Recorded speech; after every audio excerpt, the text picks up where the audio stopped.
2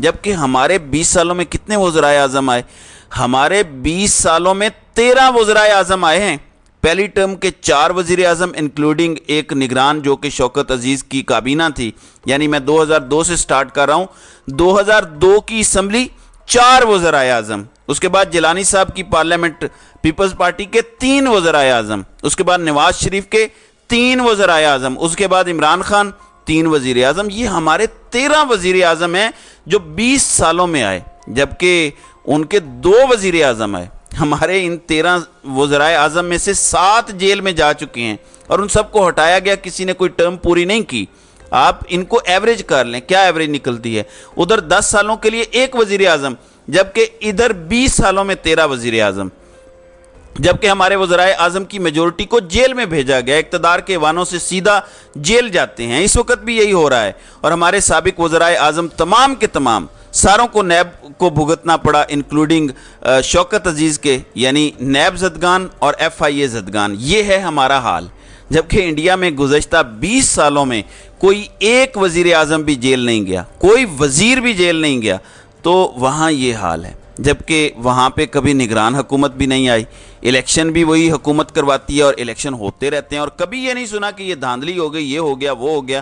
یار کسی نے مطلب یہ بھی نہیں کہا کہ انتخابات ہم تسلیم نہیں کرتے، تحریک شروع کر دی ہو.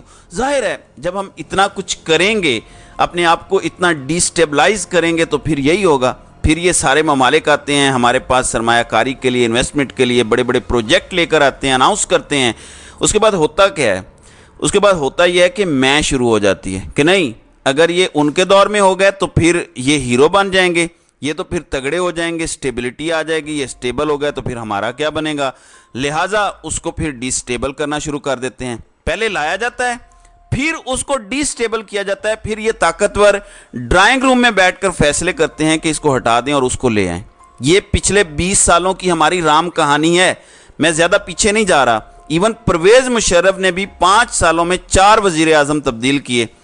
ظفر اللہ جمالی ان کو پسند نہیں آئے، شوکت چودھری شجاعت حسین پسند نہیں آئے، شوکت عزیز پسند آئے اور انہوں نے اپنی آخری مدت پوری کی، لیکن وہ بھی نیب زدگان ہوئے اور وہ بھی اس طرح کہ وہ بریف کیس لے کر آئے اور واپس چلے گئے. تو ہمارے سارے سابق وزرائے اعظم لندن موجود ہیں اور وہ وہاں پہ بیٹھ کے سیاسی جوڑ توڑ کا نظارہ کر رہے ہیں اور مناسب وقت کا انتظار کر رہے ہیں. تو ہمیں دوسروں کو کوسنے کی بجائے اپنی گریبانوں میں جھانکنا چاہیے کہ ہم کر کیا رہے ہیں.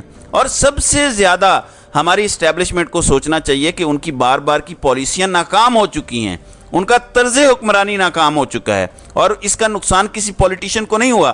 پولیٹیشین تو وہیں کے وہیں رہتے ہیں، وہ جیلوں میں جاتے ہیں، تاریخیں بکتے ہیں، واپس آ جاتے ہیں، یا جلا وطن ہو جاتے ہیں، جلا وطن ہو کے پھر واپس آ جاتے ہیں. تو ان کا کچھ نہیں جاتا، نہ ہی ان کا ووٹ بینک ڈسٹرب ہوتا ہے. لیکن ان کاموں کی وجہ سے ہماری ملٹری اسٹیبلشمنٹ کمزور سے کمزور تر ہوتی جا رہی ہے.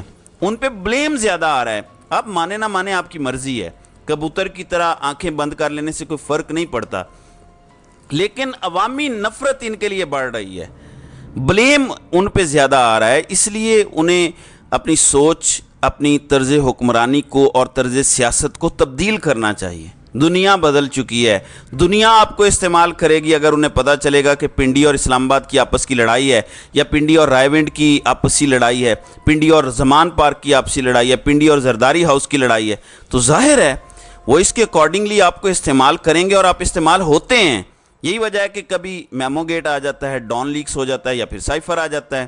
یہ ساری چیزیں آتی جاتی رہیں گی اور ہم اس طرح لڑتے رہیں گے. اگر ہم نے ناظرین کرام اپنے آپ کو ٹھیک کرنا ہے، معاملات کو آگے لے کر جانا ہے، تو پھر ابھی بھی وقت ہے. لیکن ابھی بھی ہم اس طرف جانا نہیں چاہتے اور اس طرف جانے کی کوشش بھی نہیں کر رہے، بلکہ ہم مختلف پلانز کر رہے ہیں. ہم دعویٰ کرتے ہیں کہ ہم بہت اچھے اسٹریٹجک ویژن کے لوگ ہیں، حالانکہ ہماری تمام اسٹریٹجی فلاپ ہو چکی ہے، ناکام ہو چکی ہے، اور ہمارے ہاتھ میں کچھ نہیں آیا.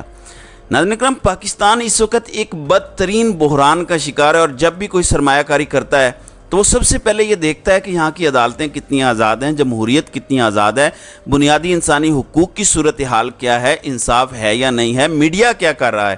پھر غیر ملکی سفارت خانے اسلام آباد میں موجود ہیں، لاہور میں، کراچی میں، پشاور میں موجود ہیں. وہ ساری کی ساری صورتحال دیکھ رہے ہیں، وہ اپنے ملکوں کو رپورٹ کرتے ہیں.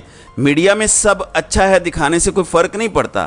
اور نہ ہی عوام اس سے متاثر ہوتے ہیں، کیونکہ عوام تو ابھی بھی 200 روپے کلو چینی خرید رہے ہیں، عوام تو ابھی بھی 300 سے اوپر کا ڈالر خرید رہے ہیں، عوام کو ابھی بھی آٹا اسی طریقے سے مہنگا مل رہا ہے، عوام کا ابھی بھی ہیلتھ کارڈ جاری نہیں ہوا، نہ تعلیم بچوں کی پوری ہو رہی ہے، نہ صحت پوری ہو رہی ہے، نہ بجلی، نہ ہوا، پانی، اور یہ سارے کے سارے بل نہیں ادا کر پا رہے، تو ساری کی ساری اسی طرح سے قسم پرسی کی زندگی اور ایک عذاب میں عوام مبتلا ہے۔ تو ایسا بیانیہ بنا کے ہمیں کوئی فائدہ نہیں ہوگا۔